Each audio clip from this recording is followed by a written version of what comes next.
Ассалаумағалейкум, ардақты ағайын. Бұл 28-ші наурыз күні келген есептерді математикалық сауаттылықтың талдайтын жедел шығарылым, скорый помощь деген сияқты. Скорый выпуск. Тік төрт бұрыш пішінді футбол алаңының периметрі 350 метр, оның ұзындығы енінен 35 метрге артық, футбол алаңының ұзындығын табыңыз дейді. Периметр дегеніміз негізі ол ұзындық пен енін қосып екіге көбейтеді. Сол 350 метр деп бізге беріліп отыр. 350-ді екіге қысқартып жіберетін болсақ, бізде ұзындық пен енінің қосындысы 350-дің жартысына тең. Яғни 175-ке тең. 175 метр. Енді бізде ұзындығы енінен 35 метрге артық деген, енін x деп алсақ, ұзындығын x қосылған 35 деп аламыз.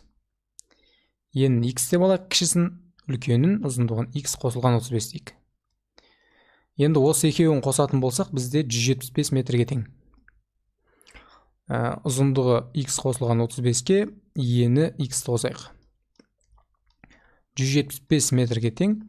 175-тен 35-ті азайтып тастасақ, бізде 140 метр болады. 2x-іміз тең 140 метрге. X тең болады 70 метрге.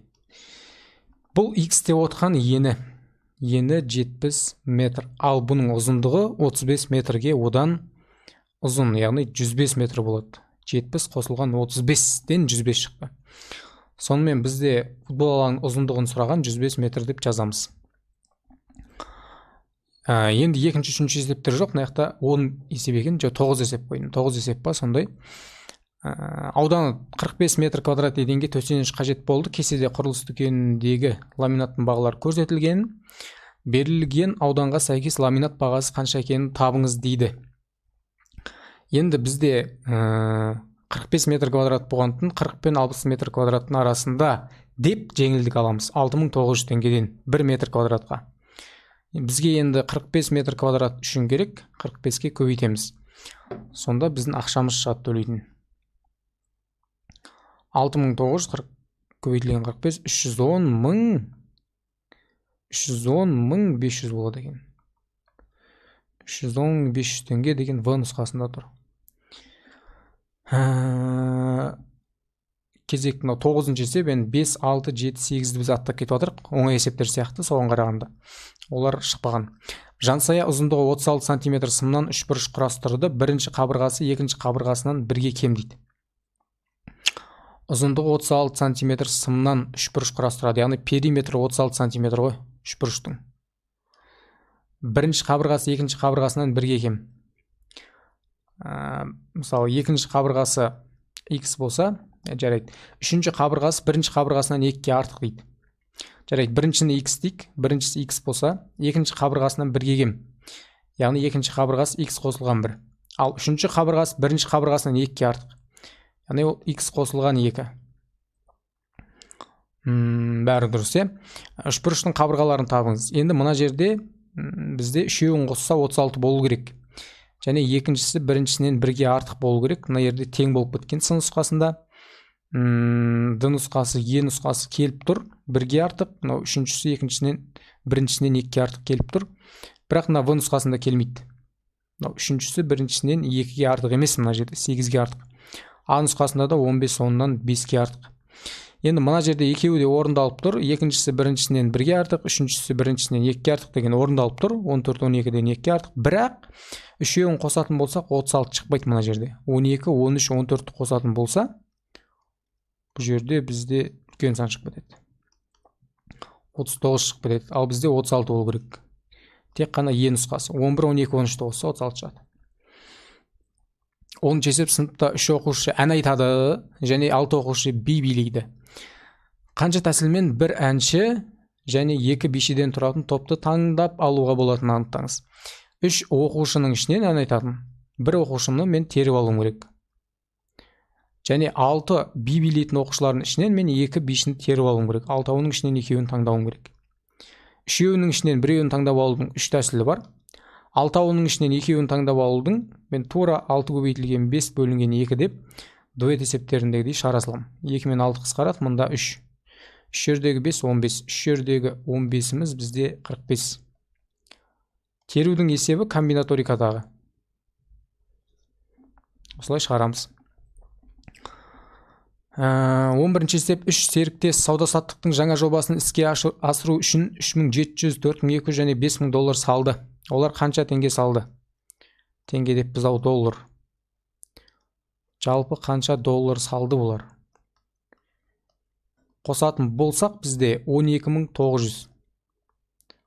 12900 доллар салды. Енді олардың алған өнімі 14964 долларды құрады дейді. Пайдасы. Сұрақ, қанша таза табысы бұлардың? 14964 деген бұлардың кірісінен азайтамыз. Бастапқыда салған инвестициясын 12900 долларды. Сонда бұлардың таза табысы шығады қазір. 14964-тен азайтамыз 12900-ді. 2064 доллар бұлар таза пайда тапқан екен. Осыны бөліседі енді бұлар. Серіктестер салымына пропорционал есептегенде әрқайсысы салатын пайданың көлемі. Біріншісі 3700 доллар салып, пропорция енді. Жалпы қанша болып барлығы? 12900. 12900 доллардың бұл 3700-ін салды. Енді 2064 доллар пайданың бұл неше бөлігін алады деп, X деп пропорция қарастырдық. 12900 бен X-ті 2064 бен 3700 көбейтеміз. Сонда бізде X тең болады. X бен 12900 көбейту тең деп жазбай қойын. 3700 көбейтілген 2064 бөлінген 12900 дей салайық. Сонда 592 шығады екен. 592 шығады екен біріншісі. Мына жерде ешқайсысы 592 емес, біріншісінде тек қана нұсқасы.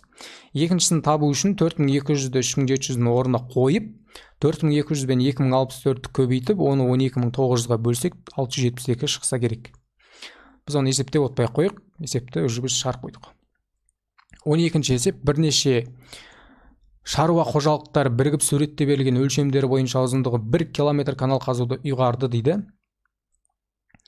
Егер олар жалдаған экскаватор сағатына 10 метр куб жер қазып, тәулігіне 10 сағат жұмыс істеуге келісім берсе, демек 1 сағатта 10 метр куб, 10 сағатта бұл 10 метр кубтан 100 метр кубты қазат деген сөз, 1 сағатта. 1 сағат емес, 1 күнде. Тәулікте. Енді канал неше күнде қазылып аяқталатын анықтаңыз. Мынау трапеция болар. Трапеция болып, мынау ойылып қазылады екен міне. Қызылмен көрсетейік болмаса.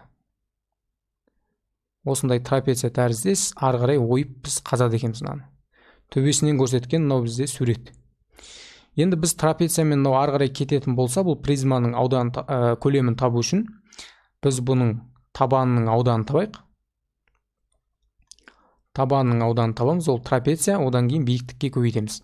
Ұзындыққа, яғни 1 километр қазат деді ғой, 1000 метрге көбейтеміз. Демек, бұл трапецияның біз ауданын табу үшін табандарын қосамыз. 3 метр деген жоғарғы табан, 2 метр деген астыңғы табан. 3 қосылған 2, және 2-ке бөлеміз, және бұл трапецияның биіктігі 2 метр. Мына жерде мына жер биіктігі. 2-ке көбейтеміз. Табанның ауданын таптық, және 1000-ға көбейтуіміз керек.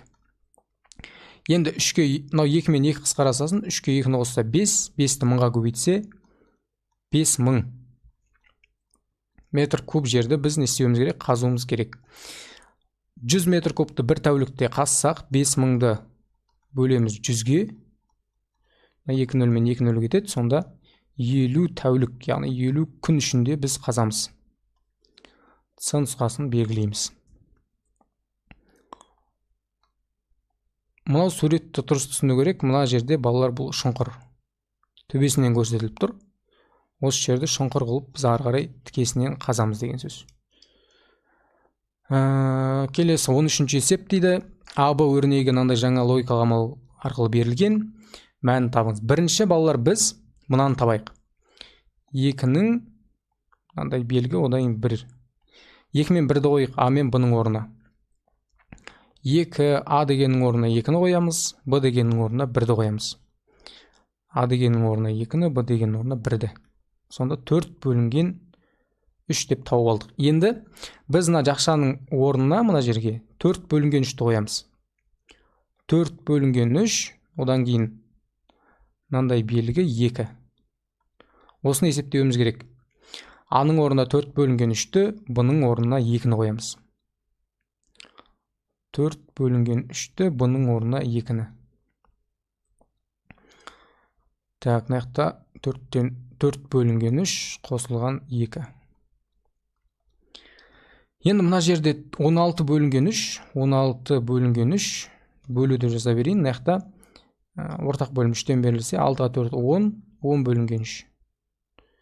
Енді көбейту деп мына 3 пен 3-ті қысқартып жіберіп 16 бөлінген 10 деп 1,16-ға тең екенін тапсақ болады.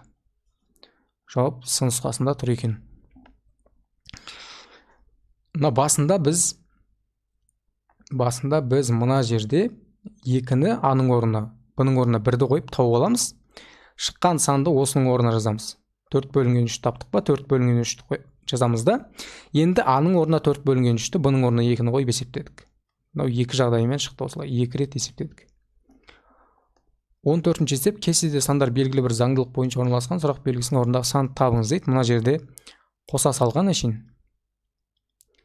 3-ке тең болған, 2 4 8-ді қосқан 14-ке тең болған, 4 16 64-ті қосқан 84-ке тең болған, 8 64 512-ні қосқан, мына жерде 8-ге 64-ті қоссақ 72, 72-ке 12-ні қосса 84, 500 бар, 584 болады. 584 Е нұсқасында тұрған жауап нұсқасы. 15-ші есеп, асан суретте берілген өлшем бойынша шағын жылыжай жасады. Жылыжайдың F қабырғасының ұзындығын табыңыз дейді. Енді мына жерде бұл Фалес теоремасы бойынша 4-тің 3-ке қатынасы F-тің 2-ге қатынасына тең деп шығарылады. 2 енді мына жаққа көбейтіліп кетсін, сонда ол 8 бөлінген 3 болып шығады. 8 бөлінген 3 метр деген С нұсқасында тұрған жауап. Фалес теоремасын түсініп алайық. Осындай қатынас қылып бөле салса болады. Мына жақта тұрған бөлікте 4 пен 3-ті, F пен 2-ні бөле салдық. Тек қана осыны істедік. Осымен біздің талдауымыз аяқталды. Егер де осы видео ұнаса, лайк басып, каналға жазылыңыздар. Және Sky курстарға жазылып жүріп атқан тағы да айта кетейік. 2 айлық Sky курстар 2 ай ішінде барлық тақырыптарды меңгеріп алуға болады. Осы 10 пән бойынша. Толық ақпаратты описаниеге және де комментарийге жазып қоямын. Сол жерде сілтеме болады. Сілтемені басып WhatsApp-қа жазса болады. Курсқа тіркелуге болады. Қазір бағасы қалған 2 айға бір пәннен 11.900 теңге. Қазір бір айға бағасы 11.900 теңге. Алғаш жазылған 50 оқушыға біз жеңілдік беріп жатырмыз. Бірінші айын төлесе, екінші ай тегін дегендей. 2 пәнге жазылса 20.000 теңге 2 айға. Осындай жеңілдікпен бағалар бар. Қатысыңыздар. Астындағы толық ақпаратты сол жерде отзывтарды қалдырамыз.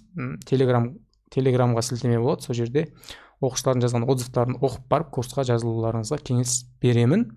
Келесі видеода кездескенше аман сау болайық.